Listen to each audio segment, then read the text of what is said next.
Shalom. Welcome to Shmu's Views. I'm Shmuel ben Shlomi. It's good to have you back for our returning viewers, and I want to welcome any new viewers that might be coming here to view our videos and our programs here on Shmu's Views. Today, I want to talk a bit political. Normally, I don't like to do much politics in our videos. There's nothing wrong with that. If you read the Torah and the Tanakh, especially in Kings and Chronicles and the Prophets, there's loads of politics throughout the Jewish Bible.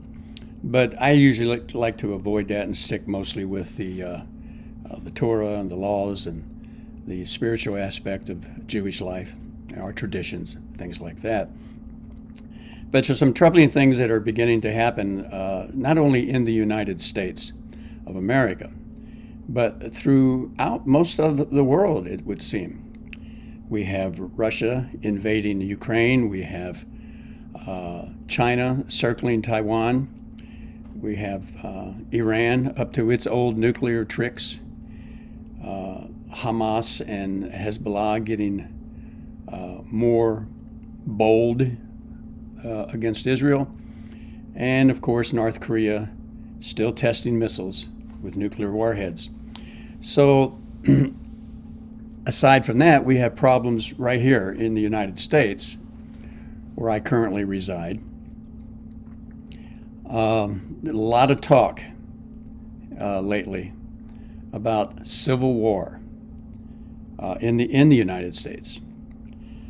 Print news, cable news, such as Fox News, CNN, especially MSNBC, they seem to be pretty excited about it. They've each have had several programs and segments on this topic over the last year or two. It's really stepped up, though, in the last few months. Also, the internet alternative sites, such as Newsmax, Tim Pool's Timcast, and a plethora of others. Even podcasters have gotten in to the mix, including two of the most influential podcasters in the world at the current time, Joe Rogan and Dave Rubin.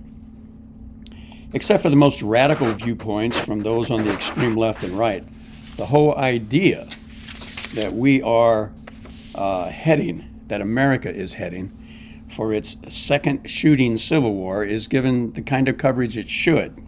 Rational-minded contemplation with saner minds prevailing, at least in the alternative news sites. Not so much on the mainstream media. They've just gone insane. The more saner in the crowd have listed all the reasons why it could happen, but shouldn't. What may or may not trigger such a horrendous turn of events, and how, as unlikely as it is, and if it should occur, what would be the likely outcome of a real, actual civil war. I'm of the opinion, like those that have been, at least in the past, espoused by Tim Pool and Tucker Carlson, Dave Rubin, that an actual shooting war with either blue states or red states actually seceding from the Union is highly unlikely. With all kinds of conflict, particularly in those cities that have downsized or eliminated budgets for law enforcement, we see an increase just a couple of years ago of violence in the streets, such as what took place in Portland, Ferguson, Kenosha, and on January 6th at the National Capitol buildings. And the fomenting and the undergrowth of those kinds of movements is still seething under the surface. They could and may well do return back to the surface. They could swell again to those proportions or even worse, depending on the political and economical atmosphere as we get closer to the 2022 midterm elections, which are just a couple months away, and again in the 2024 presidential election. And I think it's all but understood and accepted, even though there's been no official announcement yet, that former President Donald Trump will probably run for election again as president. And quite possibly Joe Biden will be off the scene by then. And it seems like, those on the far left are garnering and preparing Gavin Newsom, the current governor of the communist state of California, to step in. A lot of how people may or may not respond will depend a great deal on how the mainstream media play up their rhetoric and particular narrative. My advice, turn them the hell off. Have a beer. Go out and have a barbecue with your friends and family. Get to know your neighbors a lot better. And send a message to the media that we are no longer buying what they are trying to sell us by turning off that dial. Regardless, there is one area that in all of these discussions in the media, on the internet, and in the bevy of podcasts that have gotten very little attention. It is the fact that an actual shooting civil war with states seceding would have a huge ripple effect that would be felt by the entire globe, with every single country adversely affected, not just America. Those nations that depend deeply on America for its very survival, and there are too many to talk about here, would collapse, bringing hunger, disease, and death on a massive scale. America's enemies like Russia, China, North Korea, that I've already mentioned, would immediately take advantage of our deadly divided state by intruding into other nations' borders on a scale not seen in remembered history. And our current president, with that horrendous speech he made the other night, talking about the threat of MAGA Republicans. Does he know what MAGA means? Make America great again? How could that possibly be? How could making America great again be a possible threat to our democracy, our constitutional republic? I don't understand the thinking.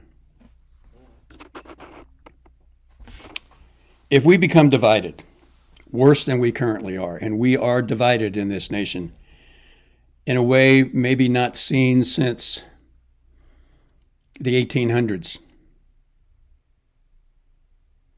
China, and Russia in particular, and North Korea, would immediately take advantage of the deadly divided state by intruding into other nations' borders. They've already started. But it will happen on a scale that probably not in recent memory anyway. It will make the Russian invasion of Ukraine look like child's play. Russia aggression in the old breakaway countries from the former Soviet Union, it will definitely happen. If they succeed in Ukraine, which fortunately, if you believe the media, they are not quite succeeding there. But if they do succeed in Ukraine, then look for them to step up. Look for Putin to step up, because we are not strong enough at the moment because we're so divided. He will take advantage of that situation and start doing what he's doing in Ukraine to the former breakaway states just south of Russia in the Soviet Union, the former Soviet Union. Putin will, or whoever the Russian leader is at the time, will unleash its forces on all those now independent nations. There will be nothing to hold back China from fully invading Taiwan and Japan. And with China's blessing, North Korea would step in and sweep into South Korea quickly, eliminating its leadership, putting the people of South Korea under the same tyrannical noose the people in the North have suffered for decades. With the assistance of Russia, Iran will seize the opportunity to attack Israel and any Arab nation not willing to bow to their claim of superiority in the region. They will ultimately fail, as Israel is more than capable with its own nuclear arsenal to protect itself. And they will do so with or without America's aid. But it will be ugly, disastrous, and beyond comprehension. Europe, without the American support in NATO, would likely succumb to a variety of strong men in their various nations, with the European Union, the EU, crumbling under its own weight without the economic and militaristic support of the no longer United States. With the U.S. out of the picture, there will be no one willing or able to hold back the age-old hatred held between Pakistan and India. With both in possession of nuclear weapons, all it will take is one little spark, say a Kashmir event, and the missiles will start flying. America won't be there to extinguish that spark before it quickly grows into an out-of-control bonfire. Now, I haven't painted a very pretty picture, have I? And I have only touched on what could happen throughout the rest of the world should America break apart into divisive fractional states at war with one another, with no coherent, nationally accepted or reputed leadership. This is not the 1860s. We will not be shooting brother against brother with flintlocks and cannons. The devastation would be beyond any sane person to even begin to imagine, because once that genie is let out of the bottle, there is no stopping it until it is all left in ruins, surrounded by death and destruction not witnessed in this nation since the last Civil War over 150 years ago. Let's not forget that the other two superpowers aren't just going to stand by, twirling their mustaches, while we are over here killing ourselves for reasons sane minds will still fail to understand. They will take advantage on our home front by aiding and abetting whichever side benefits them the most, then taking over once the fires die down, the smoke clears, and the numberless bodies are swept under the dirt. There were many more deaths recorded in America's first Civil War than all the wars combined from the Spanish-American War, World War I, World War II, the Korean War, and the Vietnam War. The worldwide death toll from a shooting war in America today would likely be greater than the number of deaths in every major war and conflict this planet has experienced over the last 5,000 years. For those who are not out there preaching that another American Civil War is inevitable, and those who are actually out there promoting such an evil idea as a good thing, I am left to believe that they are so full of self-hatred that it has rendered them insane and extremely dangerous to all of society as a whole, and should be incarcerated in a mental facility. What else could explain them wanting a civil war? Not only for their own well-being should they be put away, but for that of the nation and the world. Their espousing of and acting out in such a way that could lead the nation down that very dangerous path of a shooting civil war and states seceding cannot be seen as people exercising their First Amendment rights of free speech, any more than a person who yells fire in a crowded theater when there is no fire. It's important that we stay informed, that we allow the expression of free speech, but not to foment fear and war.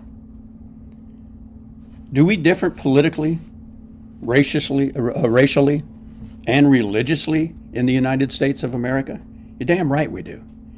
And that is what is the hallmark of our freedom, our uniqueness, and should be celebrated. We can differ and yet find a way to work it out to the degree, as former President Ronald Reagan once said, quote, "I'd learned while negotiating that you seldom got everything you asked for."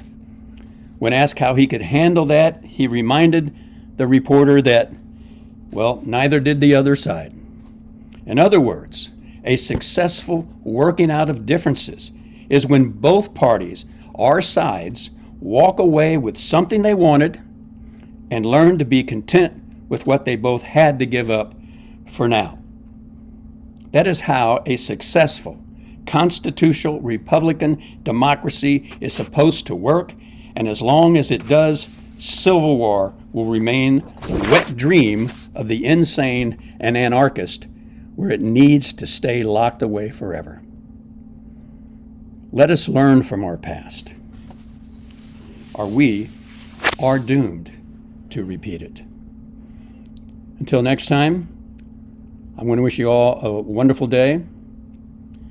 And for those who want a civil war in this nation, you better rethink it, because you're really not thinking very straight. I would ask you to hit that subscribe button, hit that notification bell, hit that like button. Feel free to send us your comments, any questions you might have. Check out our website, Shmu's Views, Torah Observant Judaism. Check out our Shmu's Views local community. If you need to contact me by email, you can do so at this address, Shmu, that's SHMU, @startmail.com, Shmu@startmail.com. All the links for the websites and Shmu's community will be listed down below. So until then, may Shalom rule your heart, rule your mind, rule your world. Bye-bye.